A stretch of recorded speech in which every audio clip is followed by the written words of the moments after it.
Hello दोस्तों, कैसे हो सभी? आप सभी का आपके अपने चैनल दी इंटरनेट पाठशाला के अंदर बहुत बहुत स्वागत है। आप सभी ने थंबनेल के अंदर देखा होगा कि आज हम चर्चा करने वाले हैं एक ऐसे वायरल मैसेज के ऊपर जिसके अंदर जो है एक जापान के जो डॉक्टर है वो एक दावा करते हुए नज़र आ रहे हैं कि ये जो कोरोना वायरस है ये चीन की वुहान लैब से निकला है। ये प्राकृतिक नहीं है, नेचुरल नहीं है, ये क्या है, एक artificial man made synthetic virus है।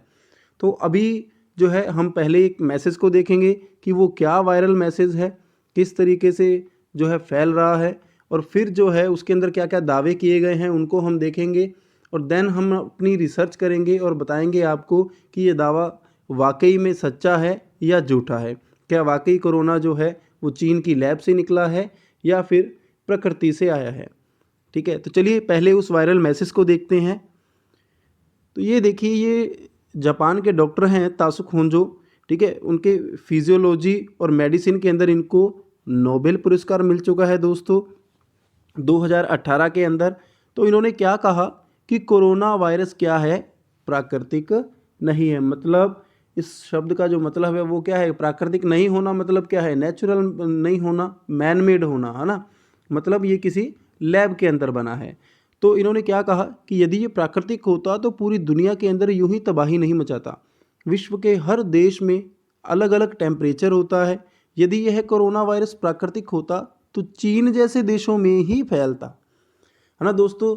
जहाँ से कोई वायरस या कोई ऐसा माइक्रो ऑर्गेनिज्म दोस्तों निकलता है नेचुरल, ठीक है, तो वो वैसे ही इन्वायरमेंट में रहता है जहाँ से वो निकला है ना। उसको दूसरे का इन्वायरमेंट कभी भी जो है वो सूट नहीं करता। तो इसीलिए अगर ये कहते हैं कि अगर ये जो वायरस है प्राकृतिक होता तो चीन से निकला है, तो चीन जैसे जैसे जो दूसरे देश हैं जहाँ पर चीन जैसा वातावरण है तो उन्हीं देशों में ये फैलता, ज़्यादा गर्मी वाले देशों में ये नहीं फैलता।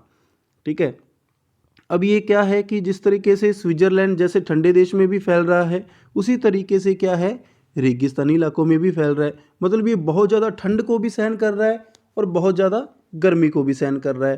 तो हाउ इज़ इट पॉसिबल, है ना। तो आगे क्या इन्होंने कहा कि कोरोना वायरस क्या है, आर्टिफिशियल है। आर्टिफिशियल का मतलब क्या होता है कि इसको इंसानी जो दिमाग है उसने बनाया है ना। यदि ये प्राकृतिक होता तो सिर्फ ठंडे स्थानों पर फैलता और गर्म स्थानों पर जाकर ये क्या कर देता, दम तोड़ देता, है ना। अनेकों जीव जंतु वायरस पर 40 साल रिसर्च किया है इन्होंने। ठीक है, इन्होंने ये दावा जो है मैसेज कर रहा है कि डॉक्टर होंजो ने बहुत साल इन जीवों पर जो है रिसर्च किया है। यह वायरस जो इन्होंने कहा कि ये बनाया गया है पूरी तरह आर्टिफिशियल है।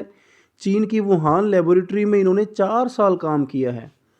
तो ये भी दावा ये कर रहे हैं कि चीन की जो वुहान लैब है, जो आजकल बच्चे बच्चे की अगर ज़ुबान कहें हम तो उसके ज़ुबान पर है कि वुहान लैब के बारे में अब हर एक बंदा जानता है ना। अभी चीन में इस तरीके से कोई वुहान शहर के अंदर एक लैब है जहाँ से वायरस ये निकला है। तो इन्होंने कहा कि मैं वहाँ के जो टेक्नीशियंस हैं उनको फ़ोन करने की कोशिश कर रहा हूँ, उनके 3 महीने से फ़ोन बंद आ रहे हैं। अब पता चल रहा है कि उनकी मौत हो चुकी है। चीन लगातार झूठ बोल रहा है, और सबसे बड़ा दावा इन्होंने ये क्या किया है इसके अंदर कि अगर मेरी बातें झूठी निकली, अगर मेरी बातें गलत निकली, तो मैं आज तक की अपनी सारी जानकारियाँ, ठीक है, और रिसर्च के आधार पर इनको जो नोबेल पुरस्कार मिला है ना, इनको जो अपनी मेडिसिन के क्षेत्र में नोबेल पुरस्कार मिला है उसको ये क्या कर देंगे, वापस कर देंगे, लौटा देंगे। ऐसा दावा इस मैसेज के अंदर किया गया है डॉक्टर होंजो के द्वारा। तो अब हम ये देखते हैं क्या वाकई में उन्होंने ऐसा कहा है, क्या ऐसे सभी दावे उनके द्वारा किए गए हैं, क्या ये दावा जो है बिल्कुल सत्य है। तो चलिए हमने जांच पड़ताल की पहले डॉक्टर होंजो के बारे में कि ये कौन है। तो दोस्तों ये है Japanese physician, scientist and immunologist. ठीक है, इनको 2018 के अंदर नोबेल पुरस्कार मिला मेडिसिन के फील्ड के अंदर। 27 जनवरी 1942 को इनका जन्म हुआ। क्योटो यूनिवर्सिटी से इनकी बीएस, एमएस और पीएचडी की पढ़ाई हुई है। फील्ड इनका क्या है, मॉलिक्यूलर इम्यूनोलॉजी। और जो है वायरल के ऊपर हमने रिसर्च की तो ये पता लगा, जब हमने इसको सर्च करने की कोशिश की नेट के ऊपर और भी जो है हमारे रिसोर्सेज होते हैं, तो वहाँ से एक ये द गार्जियन की रिपोर्ट मिली 2018 की, कि उसके अंदर सिर्फ डॉक्टर होंजो के बारे में यही आ रहा है कि 2018 के अंदर इनको मेडिसिन के फील्ड के अंदर नोबेल पुरस्कार मिल चुका है, जो इन्होंने क्या किया था, शेयर किया था किसके साथ, जेम्स पी एलिसन, ये एक अमेरिकन इम्यूनोलॉजिस्ट है। इन दोनों को कंबाइंडली ये जो है पुरस्कार मिला था। दूसरी बात जो इन्होंने कहा था कि मैंने वहाँ 4 साल काम किया है, ऐसा कुछ नहीं है। डॉक्टर होंजो ने कभी भी वुहान लैब के अंदर काम नहीं किया है, उन्होंने कभी भी ऐसा वहाँ कोई भी किसी प्रकार की कोई जॉब वहाँ नहीं की, ठीक है। तो ऐसी कोई भी स्टेटमेंट जो डॉक्टर होंजो के द्वारा ये बताई जा रही है, ऐसा उन्होंने कोई भी बयान नहीं दिया है। हाँ, उन्होंने ये बयान ज़रूर दिया था जापान के अंदर अपनी प्रजा को, अपनी जनता को ये कहा था कि अपने घरों में रहिए, सुरक्षित रहिए, मास्क पहनिए, जो भी गवर्नमेंट ऑर्डर दे रही है उसको फॉलो करते रहिए, ये अपने लोगों को इन्होंने ज़रूर कहा था, ठीक है। लेकिन दोस्तों एक ये भी बात गौर करने वाली है कि 18 अप्रैल 2020 एक फ्रेंच वायरोलॉजिस्ट आते हैं, उन्हीं को भी नोबेल पुरस्कार मिला हुआ है, ठीक है, ल्यूसी मोंटेनियर। उन्होंने ये दावा जरूर किया था कि आर्टिफिशियल है ये कोविड-19, ये वुहान लैब के अंदर बनाया गया है। और इसी दावे को जो वुहान इंस्टीट्यूट है उसके जो चीफ हैं युआन जिमिंग, इन्होंने क्या कर दिया था, खारिज कर दिया था कि ऐसा कुछ भी नहीं है।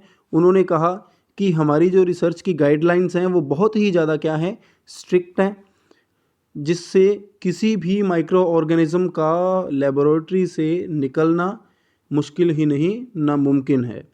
तो WHO ने भी क्या कहा कि ऐसा कुछ नहीं हुआ है भाई साहब, चीन को क्लेम देना बंद कीजिए, ठीक है, बार बार जो है चीन की जान खाना बंद कर दीजिए कि उसने ऐसा किया है, वहाँ से वायरस निकला है, ऐसा कुछ भी नहीं है। अभी तक साइंटिस्ट अभी इसकी रिसर्च कर रहे हैं कि ये वायरस आया कहाँ से है, लेकिन तब तक यही पता है कि ये वायरस जो है बैट और पेंगोलिन से ही आया है। अभी तक के लिए फ़िलहाल यही जानकारी है, आगे की जानकारी जो है अभी साइंटिस्ट लोग ढूंढने में लगे हुए हैं। तो हमारा कंक्लूज़न दोस्तों क्या रहता है कि डॉक्टर होंजो का जो ये वायरल स्टेटमेंट है ये कम्प्लीटली झूठा है। आपको व्हाट्सएप पर अगर ये आता है तो इसको फॉरवर्ड नहीं करिए दोस्तों, ये बिल्कुल ही झूठी जानकारी है, ठीक है। दूसरा ये है कि उन्होंने कभी भी नोबेल प्राइज़ वापस लौटाने की बात करी ही नहीं है। ऐसा उन्होंने कभी नहीं कहा कि मैं अपना नोबेल प्राइज़ जो है वो वापस लौटा दूंगा। अभी जो साइंटिस्ट लोग हैं इस पर रिसर्च कर रहे हैं, इसकी वैक्सीन बनाने के ऊपर जोर दे रहे हैं कि कब इसकी वैक्सीन बनेगी और लोगों को कोरोना वायरस से राहत मिले। तो दोस्तों आज के लिए बस इतना ही। अब आपको पता लग ही गया होगा कि ये खबर बिल्कुल झूठी है, ठीक है। तो इसी तरीके से और नई वीडियोस देखने के लिए हमारी जो चैनल है हमारा उसको सब्सक्राइब करिए, वीडियोस को लाइक करिए, इससे हमें मोटिवेशन मिलती है दोस्तों। अभी के लिए बाय बाय, शुक्रिया, फिर मिलते हैं।